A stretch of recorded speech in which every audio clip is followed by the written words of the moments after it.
नमस्कार दोस्तों, मैं हूं रंजीत सर और आप देख रहे हैं आरके कोचिंग ऑनलाइन क्लासेस। आज के इस वीडियो में आप सभी को model question paper set 3 Jharkhand board द्वारा जो सामाजिक विज्ञान का जारी हुआ है उसको मैं पूरी व्याख्या सहित आप सभी को बताने वाला हूं। तो दोस्तों आप लास्ट तक बने रहिएगा। और दोस्तों आप इस वीडियो का PDF अगर लोड करना चाहते हैं तो इसका लिंक मैं डिस्क्रिप्शन में दे दूंगा, आप वहां से लोड कर लेंगे। लेकिन दोस्तों PDF में पासवर्ड लगा हुआ है और पासवर्ड वीडियो के बीच में मैं कहीं भी बता सकता हूं, तो आप ध्यान से सुनिएगा। दोस्तों अगर आप मेरे चैनल पर नए हैं तो प्लीज़ चैनल को सब्सक्राइब कर लें और साथ ही बेल आइकन प्रेस कर दें और जितना हो सके आप दोस्तों के साथ शेयर कीजिए। दोस्तों शेयर करने से जो है बाकी बच्चे लोग भी पढ़ सकेंगे और उनका भी रिजल्ट अच्छा हो पाएगा। क्योंकि दोस्तों सेट जो है, सेट से आपका इस बार 90% जो है चांस है पूरा क्वेश्चन आपका सेट से ही आने वाला है। तो आप बिल्कुल ध्यान देंगे और अच्छे से पढ़ाई करेंगे और जितना हो सकेगा आप जितने भी सोशल मीडिया है, जैसे फेसबुक ग्रुप हो गया, व्हाट्सएप ग्रुप हो गया और टेलीग्राम चैनल पर भी आप शेयर करेंगे। और दोस्तों अगर आप चाहते हैं मेरे कोचिंग का जो टेलीग्राम है उससे जुड़ना चाहते हैं तो वीडियो के डिस्क्रिप्शन में टेलीग्राम का ग्रुप लिंक दिया हुआ है, आप वहां से जुड़ सकते हैं। और नहीं तो आप RK coaching online classes search करेंगे तो मिल जाएगा और मेरा लोगो लगा हुआ है आरके कोचिंग ऑनलाइन क्लासेस का, आप जुड़ सकते हैं। क्योंकि वहीं पे PDF जो है हम वहीं पे सारा चीज़ का PDF देते हैं टेलीग्राम चैनल पे। तो दोस्तों आप अंत तक बने रहेंगे। चलिए मैं समय को न गवाते हुए वीडियो को शुरू करता हूं। आइए देखते हैं। यहाँ से आपका इकाई फर्स्ट जो है इतिहास है। देखिए यहाँ से आपका जो है वंदे मातरम गीत के रचयिता कौन थे। दोस्तों वंदे मातरम गीत जो है उसके रचयिता कौन थे, तो मैं बता दूं आपको कि बंकिम चंद्र चट्टोपाध्याय थे। ठीक है। सेकेंड नंबर देखिए, आर्थिक महामंदी की शुरुआत किस देश में हुई? तो अमेरिका में हुआ। कहाँ हुआ दोस्तों? अमेरिका में। थर्ड नंबर आप देखिए, द्वितीय विश्व युद्ध कब हुआ? तो 1939 से 1945 के बीच हुआ। फोर्थ नंबर क्वेश्चन देखिए, किस संधि के द्वारा यूनान को एक स्वतंत्र राष्ट्र के रूप में मान्यता मिली? तो देखिए यहाँ पे कुस्तुनिया, ठीक है, की। तो 4 का आंसर हो जाएगा A नंबर। चलिए आगे आते हैं हम। 5 नंबर देखिए, डॉक्टर अंबेडकर ने दलित वर्ग एसोसिएशन का गठन कब किया? तो दोस्तों 1930 में किया। ठीक है। 6 नंबर, गांधी जी ने कब नमक बनाकर नमक कानून का उल्लंघन किया? नमक सत्याग्रह 12 मार्च 1930 को। ठीक है। चलिए, दांडी यात्रा हुआ था। देखिए यहाँ पे 7 नंबर आपका है, फ्रांस में राष्ट्र के प्रतीक के रूप में ईसाई नाम दिया गया है। तो मारियान, क्या नाम दिया गया है? मारियान। ठीक है। 8 नंबर, गांधी जी ने डांडी नामक स्थान पर नमक बनाकर नमक कानून का उल्लंघन किया। ठीक है। तो डांडी मार्च भी बोलते हैं, डांडी यात्रा भी बोलते हैं। तो यहाँ पे आप इसको फिल कर लेंगे। ठीक है। चलिए आगे मैं आता हूं। होसे किसे कहते हैं? देखिए 9 नंबर क्वेश्चन है दोस्तों, होसे किसे कहते हैं? तो देखिए दक्षिणी अमेरिका के एक देश ट्रिनिटाड में मनाए जाने वाले मुहर्रम के मेले को इमाम हुसैन के नाम पर होसे कहते हैं। तो दोस्तों एक बहुत ही छोटा क्वेश्चन है, आप इसको याद कर लेंगे। आदि औद्योगिकीकरण से क्या तात्पर्य है? तो दोस्तों यहाँ पे इसका आंसर दिया हुआ है, आप बिल्कुल अच्छे से पढ़ेंगे। ब्रिटेन में औद्योगिकीकरण से ठीक पहले के दौर को पूर्व औद्योगिकीकरण कहते हैं। यह वह समय था जब ब्रिटेन में कारखाने नहीं खुले थे, परंतु फिर भी वस्तुओं का उत्पादन होता था। यह उत्पादन कारखानों में ना होकर गांव में ग्रामीण कारीगरों द्वारा होता था। इन पर व्यापारी सौदागर का नियंत्रण होता था। लोग अपने गांव में रहते हुए ही काम किया करते थे। उन उत्पादों को गांवों से लंदन जैसे शहरों तक लाया जाता था और फिर वहां से दुनिया के अन्य भागों में निर्यात किया जाता था। तो दोस्तों ये आंसर है, आप अच्छे से पढ़ लेंगे और इसको आप पीडीएफ को लोड कर लेंगे दोस्तों। पीडीएफ लोड करके और पासवर्ड मैं बता दूंगा, पासवर्ड आप नोट कर लीजिएगा, ठीक है। तो पीडीएफ लोड करके आप आसानी से पढ़ सकते हैं, बिल्कुल कोई परेशानी नहीं होगा, प्रिंट आउट भी निकाल सकते हैं। चलिए आइए मैं आगे आपका जो 11 नंबर क्वेश्चन है उसको देखता हूँ। असहयोग आंदोलन में भारतीयों द्वारा अपनाए गए तरीकों की समीक्षा कीजिए। दोस्तों क्वेश्चन बहुत वीवीआई है, आप इसको ध्यान से पढ़िएगा। देखिए, असहयोग आंदोलन में भारतीयों द्वारा निम्नलिखित तरीके अपनाए गए थे। क्या क्या? गांधी जी असहयोग आंदोलन को अपने प्लान, ठीक है, के अनुसार चलाना चाहते थे। उनका विचार था कि सर्वप्रथम सरकार द्वारा दी गई पदवियों को लौटा दिया जाए तथा इसके बाद सरकारी नौकरियों तथा विदेशी वस्तुओं का बहिष्कार कर दिया जाए, ठीक है। अब यहाँ पे देखिए, इस आंदोलन में विद्यार्थियों ने स्कूल कॉलेज छोड़ दिए, शिक्षकों ने त्यागपत्र दिया, वकीलों ने मुकदमे लड़ने बंद कर दिए इत्यादि। विदेशी वस्तुओं का बहिष्कार किया गया, शराब की दुकानों की पिकेटिंग की गई तथा विदेशी कपड़ों की होली जलाई गई। तो ये सारे असहयोग आंदोलन में काम हुए थे दोस्तों। आप अच्छे से पढ़ लेंगे, आपको सब याद हो जाएगा। 2-3 बार पढ़ेंगे और 1-2 बार लिख लेंगे तो आपका दिमाग में फिट बैठ जाएगा और आप एग्जाम में आसानी से लिख सकते हैं। और बिल्कुल रटने की ज़्यादा आवश्यकता नहीं है, पढ़िए, आपको समझ में आ जाएगा। चलिए हम 11 नंबर क्वेश्चन देख लेते हैं। इसी का और है, भारतीय अर्थव्यवस्था पर महामंदी के प्रभावों की व्याख्या कीजिए। देखिए, महामंदी जब हुआ था सन 1929 से 1934 ईस्वी तक भारतीय अर्थव्यवस्था में महामंदी का काफी प्रभाव रहा, ठीक है। इस समय भारत के आयात और निर्यात लगभग 50% की कमी आ गई। इस महामंदी का प्रभाव बंगाल के पटसन पैदा करने वाले लोगों पर ज्यादा पड़ा, क्योंकि पटसन के मूल्य में 60% की कमी आ गई थी, जिससे बंगाल के पटसन उत्पादक बर्बाद हो गए और कर्ज के बोझ के तले दब गए। गेहूं तथा अन्य खाद्य सामग्री में मूल्य 50% तक की कमी आई थी, इसलिए महामंदी से किसान भी बर्बाद हो गए। खाद्य सामग्री के मूल्य में कमी की वजह से किसान बर्बाद तो हो ही रहे थे, है ना। साथ ही सरकार उनके भूमि कर तथा अन्य कर में कोई कमी नहीं कर रहे थे। तो ये है दोस्तों आंसर, आप अच्छे से याद कर लीजिएगा, बिल्कुल सटीक आंसर है, ज़्यादा न कम, एकदम एक्चुअल। देखिए, 19वीं सदी के यूरोप में कुछ उद्योगपति मशीनों की बजाय हाथ से काम करने वाले श्रमिकों की प्राथमिकता क्यों देते थे? तो दोस्तों ये क्वेश्चन बहुत बार आता है, आप इसको अच्छे से पढ़ लेंगे, ठीक है। तो देखिए, कुछ उद्योगपति बड़ी मशीनों पर भारी खर्च करने से हिचकिचाते थे, क्योंकि मशीनें लगाने में यह जरूरी नहीं था कि उनको ऐसा करने से लाभ रहेगा, ठीक है। तो ये दोस्तों पॉइंट है, आप पॉइंट वाइज पढ़ लीजिएगा।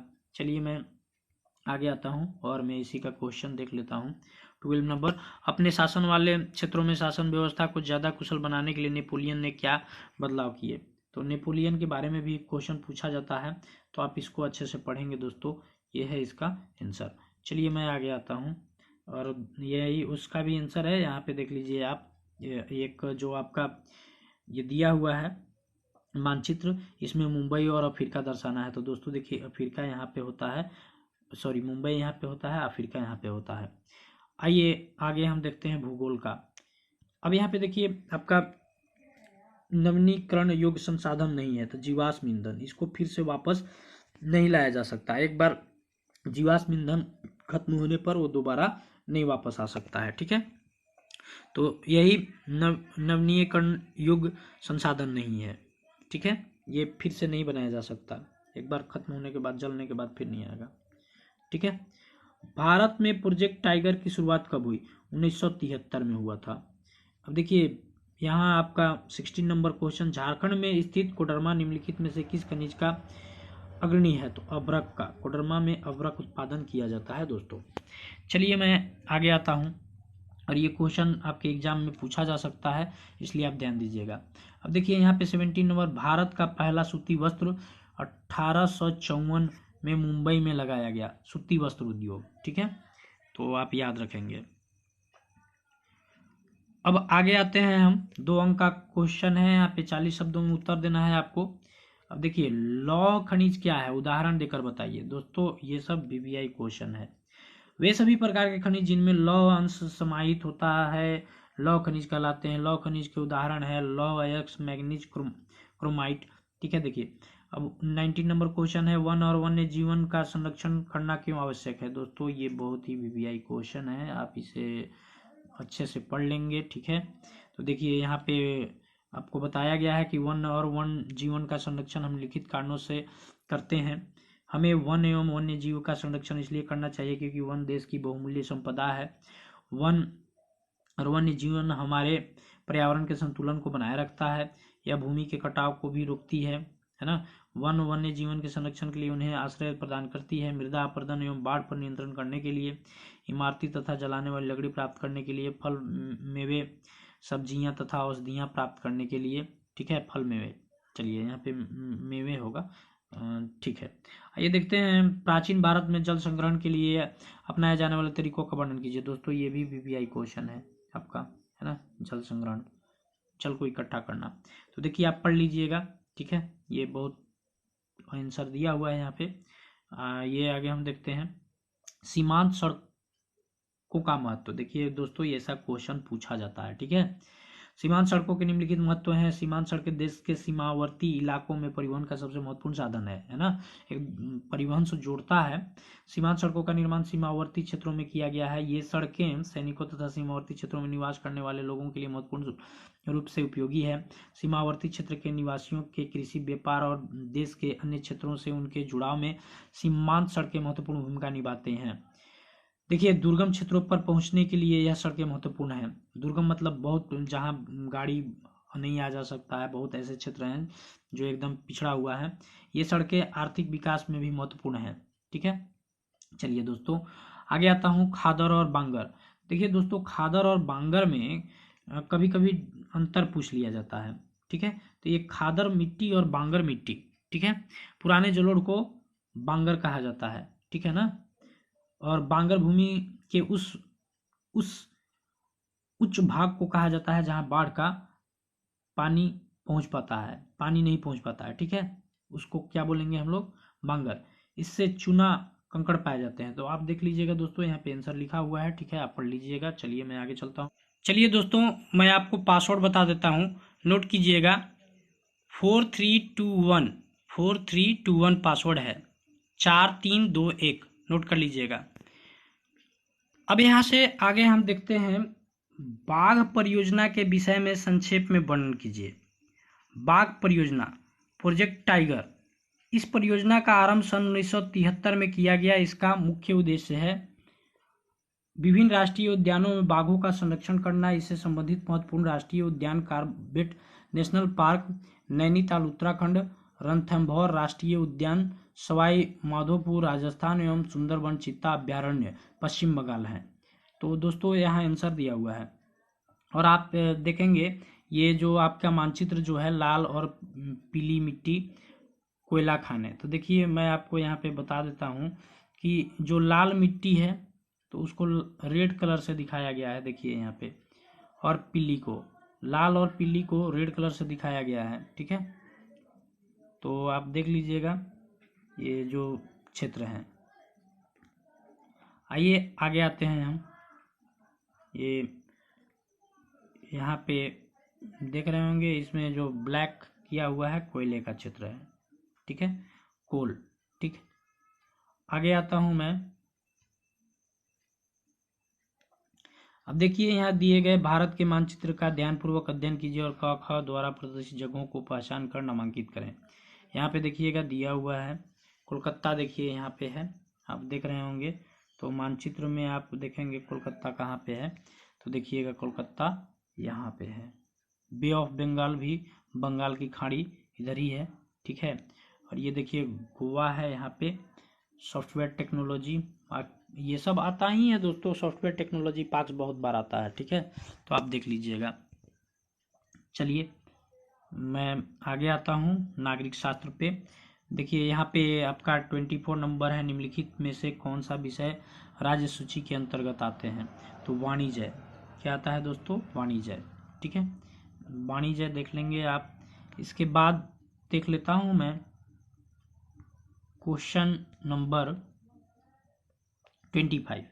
देखिए भारत में किस राज्य का अपना संविधान है। जम्मू और कश्मीर राज्य है एकमात्र ऐसा जिसका अपना संविधान है, अलग संविधान है। पूरे भारत देश के लिए एक ही संविधान है, लेकिन एक ऐसा राज्य भी है इस भारत देश में जो जम्मू कश्मीर का अपना संविधान है। ठीक है। न्यायपालिका की नियुक्ति कौन करती है? तो कार्यपालिका। न्यायपालिका नियुक्ति कौन करेगा? कार्यपालिका। A option is right. 27 number, राज्य पुनर्गठन आयोग को रिपोर्ट है ना कब लागू किया गया था? तो 1 नवंबर 1956 को। ये आंसर हो जाएगा दोस्तों। आगे देखिए अब यहाँ पे 2006 में देश में कितने दल राष्ट्रीय स्तर पर मान्यता प्राप्त थे? तो 6 दल। कितने दल? 6 दल। आइए 29 नंबर, पुराने भारतीय जनसंघ को पुनर्जीवित करके बनी भारतीय जनता पार्टी क्या है? भारतीय जनता पार्टी। अब यहाँ पे 30 नंबर देखिए, 30 नंबर 30 नंबर, बर्लुस्कोनी इटली के प्रधानमंत्री थे। कहाँ के दोस्तों? इटली के। यहाँ पे इटली भरा जाएगा, भर लीजिएगा। अब देखिए यहाँ पे 31 नंबर में, बेल्जियम ने अपने यहाँ के विभिन्न जातीय समूहों की आकांक्षाओं के बीच सफलतापूर्वक सामंजस्य स्थापित किया। कौन? तो बेल्जियम। 31 में बेल्जियम भरा जाएगा। 32 में, सूचना का अधिकार भ्रष्टाचार पर अंकुश लगाता है। सूचना का अधिकार भ्रष्टाचार पर अंकुश लगाता है। तो चलिए ये था फिल इन द ब्लैंक्स। एक नंबर का आपको ऐसे ही मिल जाएगा अगर आप याद कर लेते हैं तो। चलिए यहाँ पे सत्ता के क्षैतिज वितरण से क्या तात्पर्य है? 2 अंक का क्वेश्चन है। तो शासन के विभिन्न अंग जैसे विधायिका, कार्यपालिका और न्यायपालिका के बीच सत्ता का बंटवारा रहता है ना, सत्ता का बंटवारा रहता है। इसे हम सत्ता का क्षैतिज वितरण कहेंगे, क्योंकि इसमें सरकार के विभिन्न अंग एक ही स्तर पर रहकर अपनी अपनी शक्ति का उपयोग करते हैं। चलिए 34 नंबर देखिए, संघ सूची से क्या तात्पर्य है? संघ सूची, जिस सूची पर संघ सरकार या केंद्र सरकार कानून बनाती है उसे संघ सूची कहते हैं। इस सूची पर लगभग 97 विषयों पर चर्चा किया गया है, जिनमें कुछ सूची मुख्य हैं: सुरक्षा, वित्तीय, संचार, प्रतिरक्षा, विदेशी मामले, मुद्रा, बैंकिंग इत्यादि। ठीक है। देखिए 35, लोकतंत्र में विपक्षी दलों की भूमिका पर प्रकाश डालिए। तो लोकतंत्र में विपक्षी दल की भूमिका बहुत महत्वपूर्ण है। यदि सरकार कोई गलत काम कर रहे हैं तो उसके गलत काम को रोकने है ना, रोककर सरकार को एक ही दिशा देना जनरली जो होता है। ठीक है। लोकतंत्र में विपक्षी दल की भूमिका का एक स्पीड ब्रेकर की तरह होती है। ठीक है। तो दोस्तों आप पढ़ लीजिएगा, एकदम साफ क्लीन दिख रहा है और बाकी पीडीएफ का पासवर्ड बता ही दिया हूँ। चलिए आगे देखता हूँ। सत्ता की साझेदारी के 4 रूपों का वर्णन कीजिए। ठीक है। अगर पासवर्ड आकर आप नहीं सुन पाए हैं तो एक बार फिर से मैं बताता हूँ। 4 3 2 1 4 3 2 1 है, नोट कर लीजिएगा। सत्ता की साझेदारी के 4 रूप निम्न प्रकार से हैं। सत्ता की क्षैतिज विवरण। ठीक है। सत्ता का ऊर्ध्वाधर वितरण, देखिए यहाँ पे वितरण। अब आगे आते हैं हम, ये देखिए आपका 36 नंबर, लोग लोकतंत्र को क्यों अधिक पसंद करते हैं? तो ये यहाँ पे इसका आंसर देख लीजिए, नीचे यहाँ पे है। चलिए, लोकतंत्र में भेदभाव नहीं किया जाता है, जिससे सभी लोग मिलजुल कर रहते हैं तथा गृह युद्ध नहीं होता और किसी को बेगानेपन का एहसास भी नहीं होता। लोकतंत्र में सबके लिए समान अधिकार होता है। लोकतंत्र से देशभक्ति की भावना का विकास होता है। लोकतंत्र से लोग राष्ट्र को अपना मानते हैं तथा देश की रक्षा करने के लिए आगे आते हैं। अब देखिए यहाँ पे 36 नंबर में क्वेश्चन है, गठबंधन सरकार से क्या तात्पर्य है? 1992 में संविधान संशोधन द्वारा किस प्रकार की स्थानीय सरकारों की शक्तिशाली और प्रभावी बनाया गया है, बतलाएं। तो देखिए गठबंधन का सरकार क्या होता है, यहाँ पे बताया गया है कि जब किसी पार्टी को पूर्ण बहुमत नहीं मिलता तो 2 समान विचारधारा वाली पार्टी आपस में सीटों का शेयर कर सरकार बनाती है, उसे गठबंधन की सरकार कहा जाता है। ठीक है ना। तो 2 पार्टी मिल करके जो है अपना सीट को शेयर करता है, उसी को गठबंधन सरकार कहा जाता है। चलिए इसको पढ़ लीजिएगा पूरे। आगे आता हूँ मैं, अर्थशास्त्र जो आपका यहाँ पे देख रहे हैं आप 37, इनमें से कौन द्वितीयक क्षेत्रक में शामिल है? तो देखिए द्वितीयक क्षेत्र में बुनकर हो गया, कुम्हार हो गया, दिया सलाई कारखाना में श्रमिक हो गया, सब ये द्वितीयक क्षेत्रक में आते हैं। ठीक है। तो उपयुक्त सभी आंसर हो जाएगा। 38 नंबर, एक वस्तु का अधिकांशतः प्राकृतिक प्रक्रिया से उत्पादन किस क्षेत्र की गतिविधि है? तो प्राथमिक का। किसका है दोस्तों? प्राथमिक का। ठीक है, आगे आते हैं हम। ऋण के अनौपचारिक स्रोत में शामिल है व्यापारी। कौन है दोस्तों? व्यापारी। आगे आता हूं, भारत में करेंसी नोट कौन जारी करता है? भैया reserve bank of India. Reserve bank of India करता है। अगला क्वेश्चन है, विश्व की किस संस्था ने व्यापार और निवेश के उदारीकरण के लिए विकासशील देशों पर दबाव डाला है? तो विश्व व्यापार संगठन। ठीक है, देखिए आगे है आपका क्वेश्चन, विश्व की सबसे बड़ी मोटर गाड़ी निर्माता कंपनी कौन है? तो इसमें तो पता नहीं है भैया, दिया ही नहीं है वो ऑप्शन जो होना चाहिए। ठीक है, तो अभी मान करके चलेंगे हम इनमें से कोई नहीं। तो चलिए आगे देखता हूं, आयात पर कर। ठीक है, क्या यहाँ फिल हो जाएगा? व्यापार अवरोधक का एक उदाहरण है। ठीक है, आयात पर कर व्यापार अवरोधक का एक उदाहरण है। देखिए 44 नंबर है आपका यहाँ पे, भारत में है ना छोटे अनुपात में श्रमिक असंगठित क्षेत्र में काम कर रहे हैं। ठीक है, 45 है, बैंक जमा राशि पर, यहाँ जमा राशि भरा जाएगा, देने वाले ब्याज से ऋण पर अधिक ब्याज लेते हैं। ठीक है, 46 नंबर, कृषि क्षेत्र में अल्प बेरोजगारी क्यों है? ये क्वेश्चन इंपॉर्टेंट है, आप पढ़ लीजिएगा इसको अच्छे से। ठीक है, चलिए इसका आंसर देख लीजिएगा, वस्तु विनिमय किसे कहते हैं? दोस्तों ये बहुत बार क्वेश्चन पूछा जाता है कि वस्तु विनिमय किसे कहते हैं, आप याद कर लीजिएगा इसको। देखिए बहुत छोटा सा आंसर है इसका। क्या आंसर है इसका? पहले के जमाने में मुद्रा नहीं थी, उस समय किसी वस्तु को लेने के लिए दूसरा वस्तु देना पड़ता था, अर्थात वस्तुओं का आदान प्रदान होता था, इसे वस्तु विनिमय कहते हैं। जैसे आजकल भी हम लोग अभी क्या करते हैं, कहीं देहात में होता है कि हम लोग धान देते हैं या चावल देते हैं दुकान में ले जा करके, तो हमको सामान दे देता है कुछ। ठीक है, तो ये हो गया आपका वस्तु विनिमय। ठीक है, कुछ लेता है हमसे तो कुछ देता है। चलिए, और एक और अच्छा उदाहरण आपको बताते हैं, लाह। ठीक है, लाह लेकर के और हमें जो कुछ पैसे सामान दे दिया जाता है, ठीक है, दुकान से।